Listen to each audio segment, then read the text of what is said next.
Good day, everyone. We will be discussing peptic ulcer disease as an application for our lesson on the gastrointestinal system. So, for this session, we will be shortly discussing the cells lining the gastric mucosa, and then we will review the physiology of gastric secretion, which involves both acid and enzymes. And lastly, we will be discussing the balance of disruptive factors and protective factors. The tilting of the balance will lead to ulceration. You have to understand that the stomach is the enlarged organ after the esophagus, and it is situated in the abdomen, whereas the esophagus is both an abdominal and a thoracic organ. So the stomach is a viscera or viscous, which means it has a hollow middle portion. So it has a wall and um, space in the middle. So that is what characterizes a viscous or viscera. The stomach is a viscous. And so that hollow portion would be where the food and the fluids that you take in will be stored. So the first portion of the wall of the stomach that you will encounter from the inside would be the mucosa. Okay, so it is good to review that the gastrointestinal tract has a wall with 4 layers: mucosa, submucosa, the muscularis or the muscle layer, and the adventitia or the outer coating. So the gastric mucosa would be the first layer of the gastric wall, and it is the one that comes in contact with the food and the fluid. This layer is termed mucosa because it is exposed to the outside environment, and that is the food that you take in. But at the same time, aside from it being exposed to the external environment, it is wet and it has a coating of mucus on its surface. So this first layer, the gastric mucosa, is made up of a lot of cells, but the predominant cells would be these 3: parietal cells, chief cells, and mucous cells. The parietal cells secrete hydrochloric acid and intrinsic factor. Hydrochloric acid is the same acid that you use as muriatic acid to clean the surfaces in your home. So it's amazing that inorganic acid, which you use to remove stains and to disinfect surfaces, is also the same acid that is being produced by the stomach. The human body is capable of producing that acid. So your gastric acid and gastric juice contains hydrochloric acid. Parietal cells will also make intrinsic factor. Intrinsic factor is a protein that will bind and protect vitamin B12. So vitamin B12 again is a water-soluble vitamin that usually is found in meat and poultry, and it is needed by the cells of the body for proper maturation, especially the red blood cells and the blood cells in general. They will need vitamin B12. So, for you to be able to absorb a lot of vitamin B12, you need this protein called intrinsic factor. Intrinsic factor protects the vitamin B12 from being degraded by the enzymes that are secreted by the gastrointestinal tract. So you can just imagine that if you don't have intrinsic factor, you will not be able to absorb vitamin B12 and you will have anemia. That is particularly what happens in pernicious anemia, a type of anemia that results from damage of the gastric mucosa. The next cell in the gastric mucosa would be cells that make enzymes. And these are your chief cells or peptic cells. Your chief cells produce the enzyme pepsinogen. So when you encounter the suffix ogen, for example in pepsinogen, that means that this is still an inactive enzyme. So it is an immature enzyme, which means this proenzyme needs to be converted into an active form. So again, the chief cells will secrete the inactive enzyme pepsinogen. And what will activate the pepsinogen? The presence of hydrochloric acid. So the acid will activate pepsinogen to form pepsin. Pepsin is the active enzyme, and the function of pepsin would be to degrade or digest proteins. Okay? Your mucous neck cells secrete mucus, but what's special about this mucus that lines the gastric mucosa is that it is rich in bicarbonate. So mucus serves as a physical barrier against acid so that the acid will not be able to penetrate the deeper portions of the gastric mucosa. And the bicarbonate that is impregnated into the mucus serves as a chemical barrier. It will neutralize the hydrochloric acid. So this is a picture showing to you the different cells in the gastric mucosa. So all of this would be gastric mucosa. Okay, and in this portion would be the lumen of the stomach. So you will understand from this picture that the surface of the mucosa is actually made up of a lot of pits or holes, and inside those pits or holes would be a lot of cells. Okay, so what are the cells that we will encounter again in the mucosa?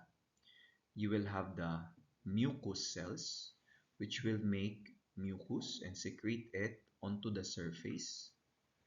And this mucus is rich in bicarbonate. You have parietal cells, these ones, that make acid and intrinsic factor. The acid fills the space, and by filling the space, it will come in contact with the pepsinogen that is secreted by the chief cells. So the chief cells secrete pepsinogen, and whenever the gastric acid is released by the parietal cells, the pepsinogen here would be activated. And if this is already full of secretions, gastric secretion or gastric juice, it will spill over into the lumen of the stomach where the food is encountered and where the food is digested. So let's review the physiology of gastric secretion. What will determine if the stomach mucosa will already release its gastric juice? Number one would be distension. If you take in food and you take in fluids that will fill the entire space of the stomach and that will stretch the walls of the stomach.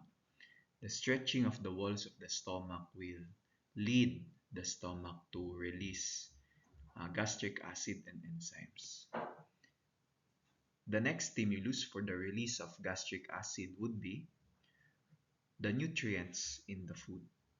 So the nutrients such as proteins, carbohydrates, and fat will be detected by the cells of the stomach. So after detection, it will cause the stomach to release again acid and the enzymes for digestion. The next stimulus for the release of gastric juice would be acetylcholine from the vagus nerve. You have to remember that the vagus nerve or cranial nerve number 10 originates in the brain stem and it travels down the neck, the chest, the abdomen to finally reach the stomach where it will release acetylcholine. Because the neurotransmitter released, which is acetylcholine, causes stimulation of gastric juice secretion, activity of the vagus nerve, which is under the parasympathetic nervous system, will aid in digestion. Next would be the hormone gastrin. So gastrin is a hormone, which means that it is present in the blood. What stimulates the release of gastrin? That is when the stomach cells come in contact with protein. So when the stomach cells come in contact with protein, gastrin will be released by the stomach into the blood. And from the blood, that gastrin will circulate throughout the body, care of the circulatory system, and finally finds its way back again to the stomach, where it will stimulate the release of acid and enzymes. So these four factors cause the secretion of the stomach. This is better illustrated here in this picture. So the secretion of the stomach of both acid and enzymes occurs in phases. You have three phases: the cephalic phase, the gastric phase, and the intestinal phase. So what happens in the cephalic phase?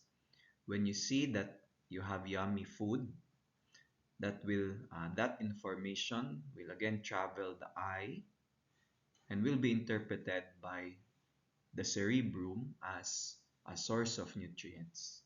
And so, after interpreting that that is food, from the brain, the information travels to the brain stem where the vagus nerve emanates.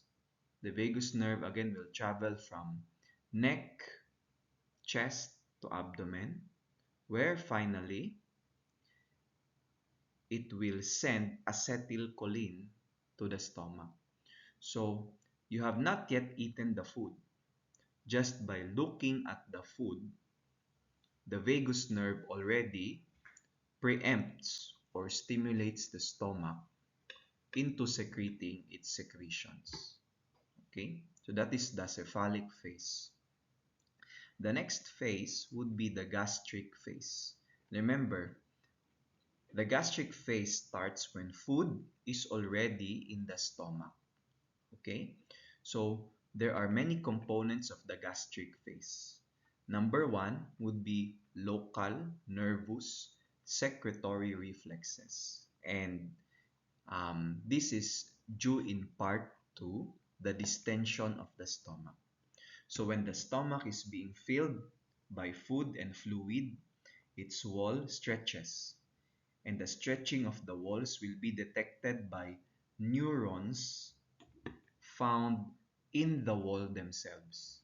And these neurons will coordinate with each other to stimulate secretion of acid by the lining of the stomach.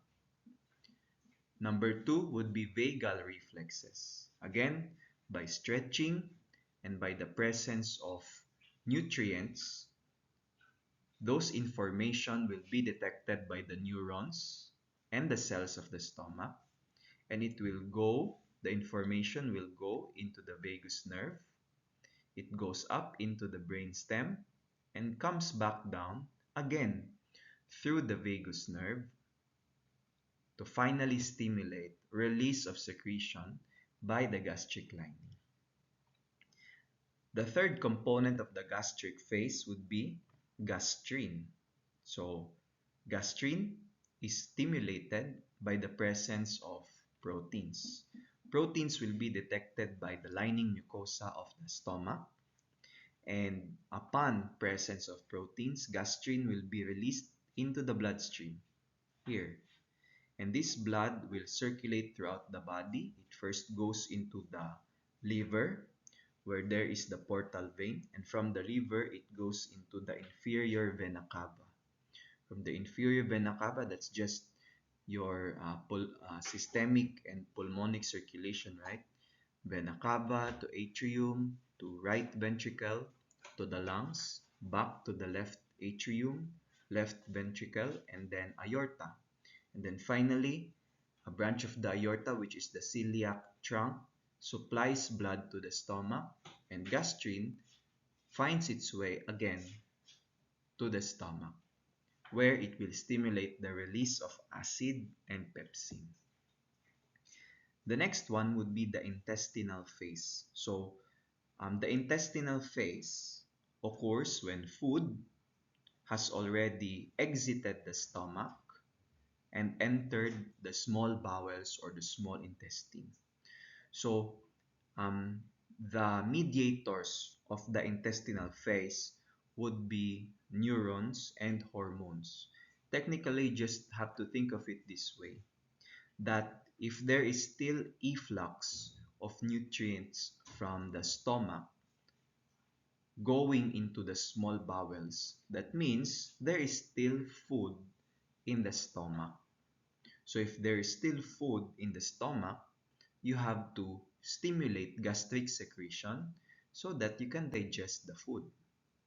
So if all of the food contents of the stomach has been emptied into the small bowel, later on there will be decreased efflux of chyme into the small bowel, and that will stop the intestinal phase.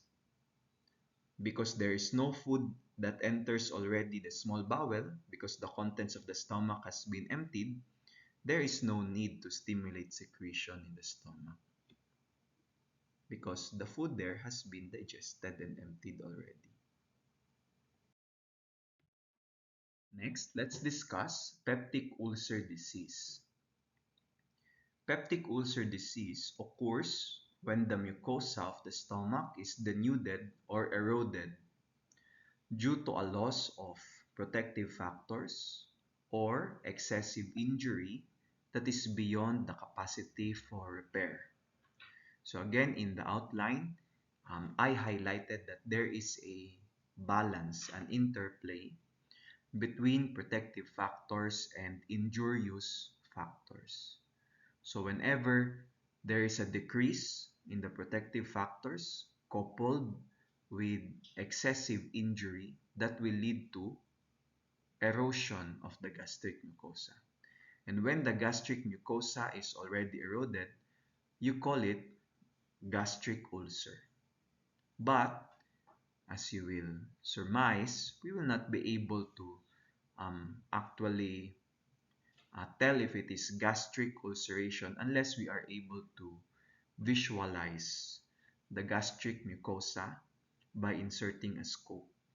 So if the patient tells that there are symptoms such as burning pain in the upper abdomen, that is worse when the patient fasts or did not eat, and when the patient eats, it is relieved. That will tell us that there is probably ulceration. But we just call it peptic ulcer disease.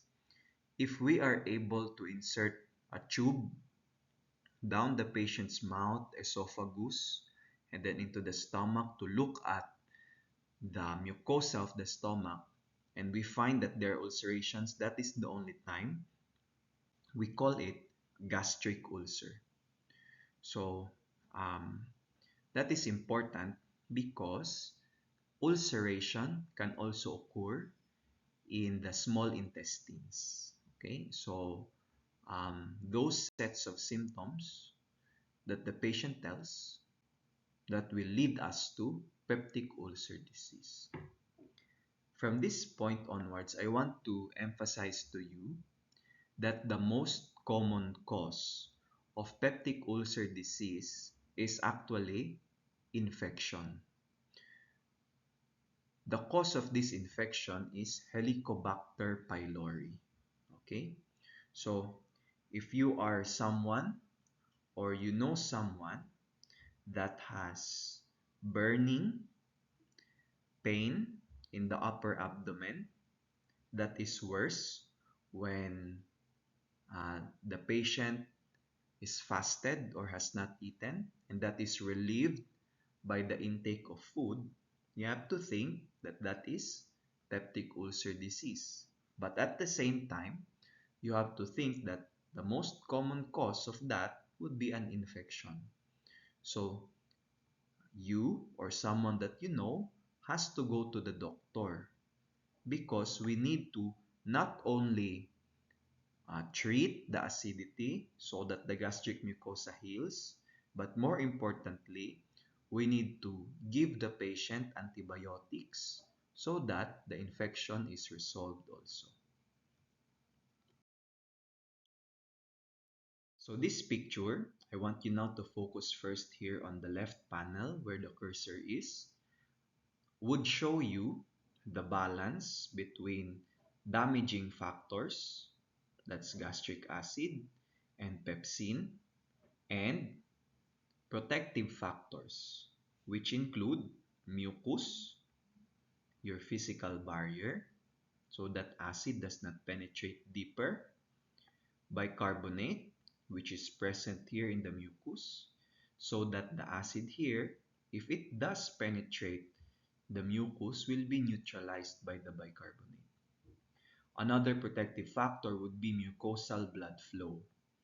The flow of blood into the mucosa will wash away the acids that are able to penetrate into the deeper portions of the mucosa.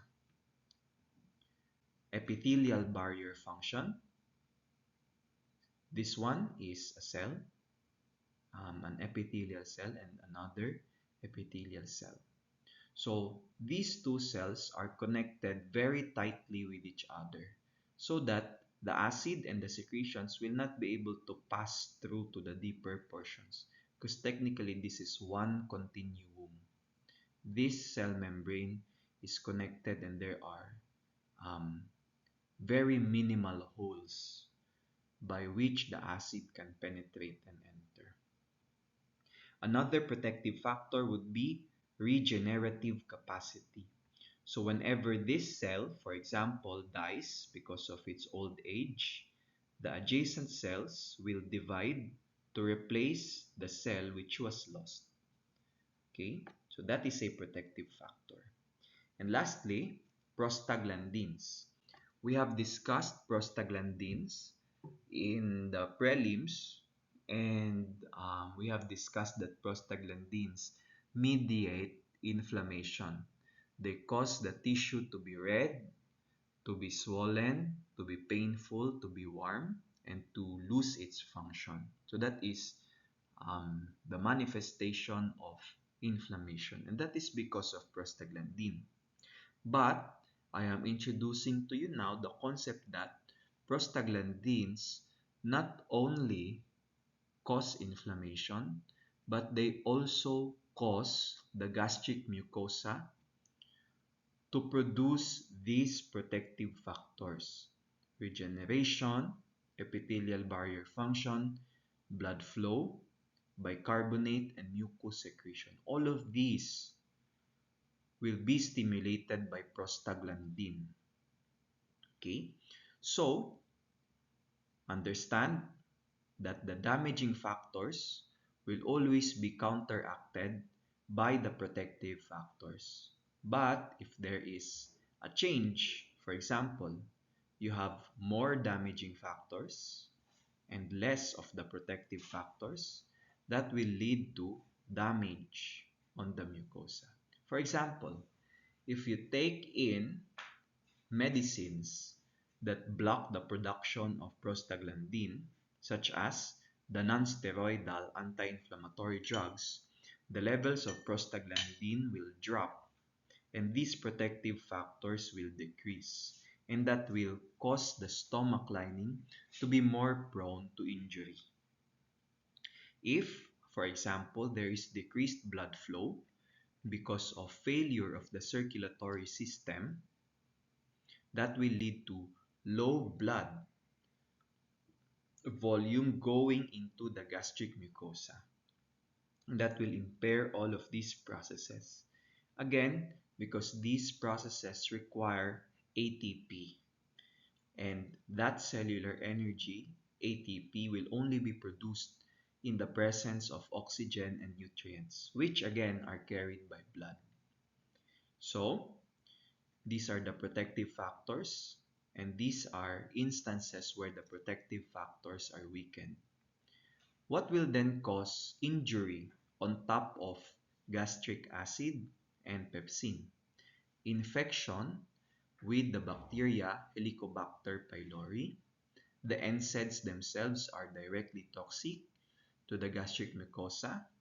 Tobacco, the chemicals in tobacco are directly toxic, plus they decrease mucosal blood flow.